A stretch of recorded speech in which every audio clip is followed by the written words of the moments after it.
Sekarang kita akan mempelajari materi koset dan isomorfisme pada mata kuliah struktur aljabar. Definisi koset. Misalkan G adalah sebuah grup dan H adalah subgrup dari G. Dan ada A suatu elemen dari G, kita dapat membentuk dua jenis koset, yaitu koset kiri dan koset kanan. AH sama dengan A dioperasikan pada H, yang dimana H elemen H besar disebut koset kiri dari H di G. HA sama dengan HA, yang dimana H kecil elemen H besar disebut koset kanan dari H di G. Secara konseptual, koset dapat dipahami sebagai hasil pergeseran subgrup H oleh elemen A.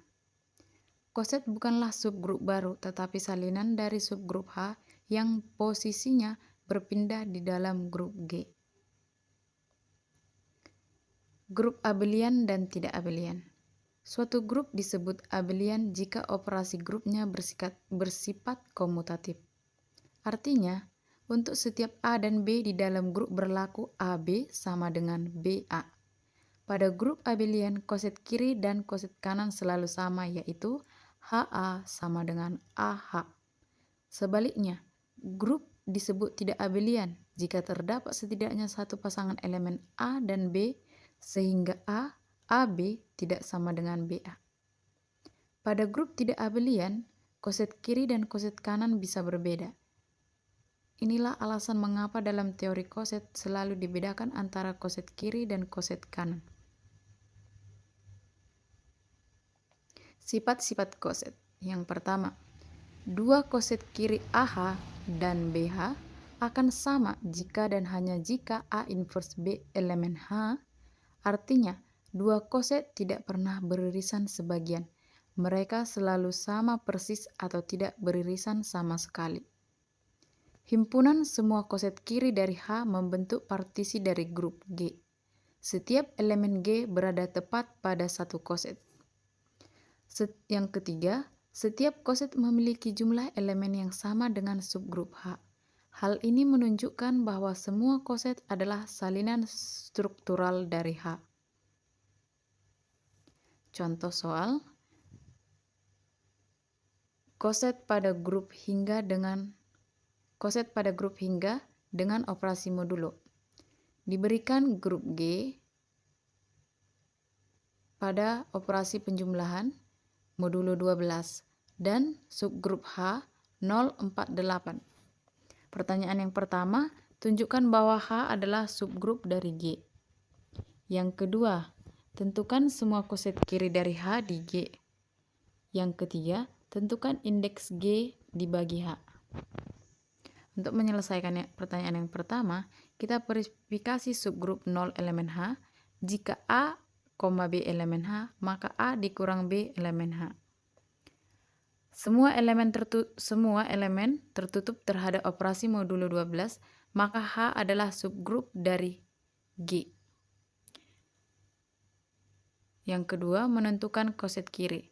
Di sini kita tadi sudah mengetahui subgrupnya, subgrup H-nya yaitu 048 dan dijumlahkan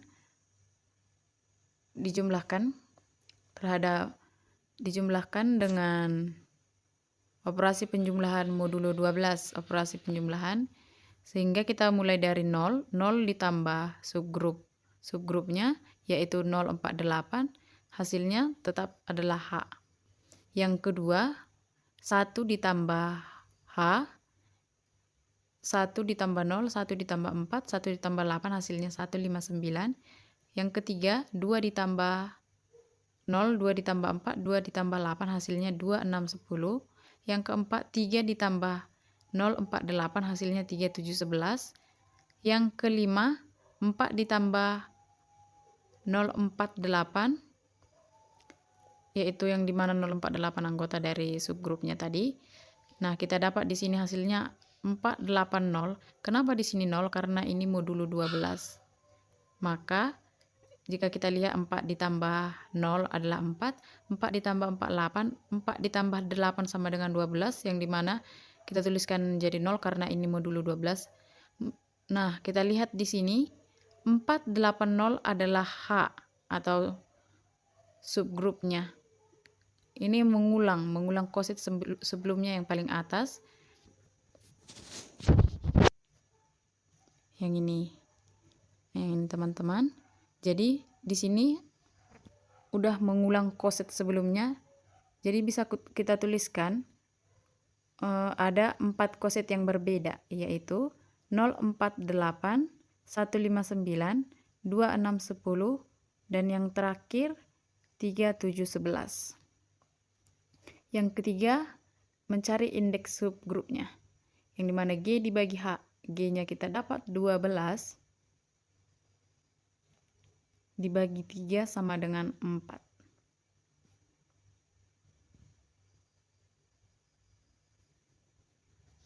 Oke.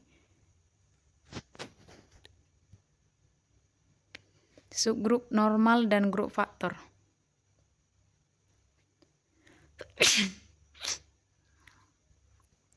Subgrup H disebut subgrup normal dari G jika untuk setiap A di dalam G berlaku AH sama dengan HA.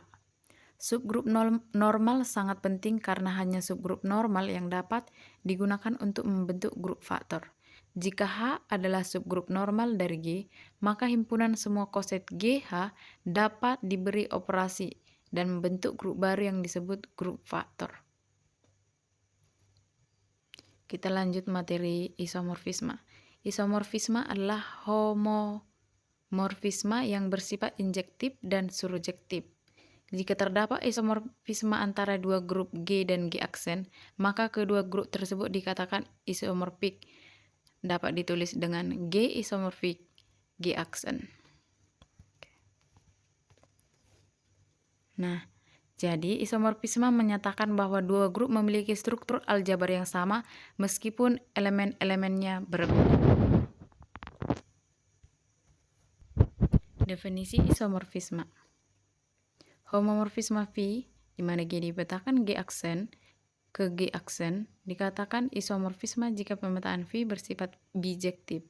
Dalam hal ini dikatakan juga bahwa G isomorfis dengan G aksen dan dapat dinotasikan seperti yang kita lihat ini, dibaca dengan G isomorfis G aksen. Langkah-langkah untuk menunjukkan dua grup isomorfis. Misal grupnya adalah G dan dengan G aksen. Langkah pertama, definisikan homomorfisme Phi, di mana G kita petakan ke G aksen, yaitu dengan menunjukkan bahwa Phi adalah suatu pemetaan dan Phi AB sama dengan Phi A kali Phi B untuk setiap A, B elemen G. Langkah kedua, tunjukkan pemetaan Phi injektif. Langkah ketiga, tunjukkan pemetaan Phi surjektif. Nah, di sini ada soal isomorfisme yang dimana R kita menunjukkan bahwa R isomorfik dengan R operasi bintang. Langkah pertama untuk menyelesaikannya, kita definisikan Phi, yang dimana R kita petakan ke R aksen dengan Phi X sama dengan E pangkat X untuk setiap X elemen R. Untuk X, Y di R dengan X sama dengan Y, maka kita bisa mengatakan bahwa Phi X sama dengan EX, yang dimana EX sama dengan EY sama dengan Phi Y. Jadi Phi adalah suatu pemetaan, sehingga dapat dibuktikan Phi adalah suatu pemetaan untuk X, Y di R, maka Phi X tambah Y sama dengan E pangkat X tambah Y sama dengan EX kali E pangkat Y sama dengan Phi X kali Phi Y. Ini menunjukkan bahwa Phi adalah suatu homomorfisme. Langkah pertama sudah terbukti. Langkah kedua, kita akan menunjukkan bahwa Phi adalah injektif. Nah, untuk X, Y di R dengan Phi X sama dengan Phi Y, maka seperti kita sebutkan sebelumnya, E pangkat X sama dengan E pangkat Y. Sehingga E pangkat X kurang Y sama dengan E pangkat 0. Akibatnya X sama dengan 0. Nah, terbukti jadi Phi adalah injektif. Langkah ketiga, akan ditunjukkan bahwa Phi surjektif. Untuk sebarang R elemen R bintang, pilih ln R di R besar sehingga V ln R kecil sama dengan E pangkat ln R sama dengan R. Karena pemilihan R sebarang maka V surjektif. Maka terbukti ketiga-tiganya yang dimana tadi pembuktian pertama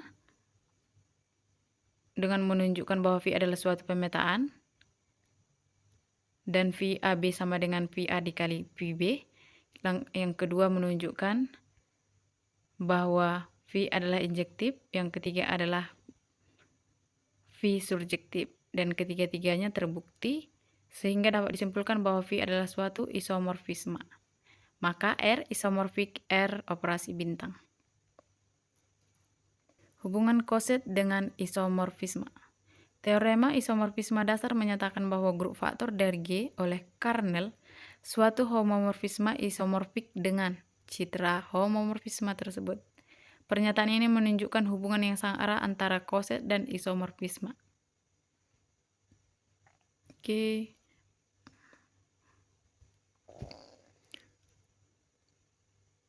Sekian pembelajaran kita untuk hari ini. Bye-bye.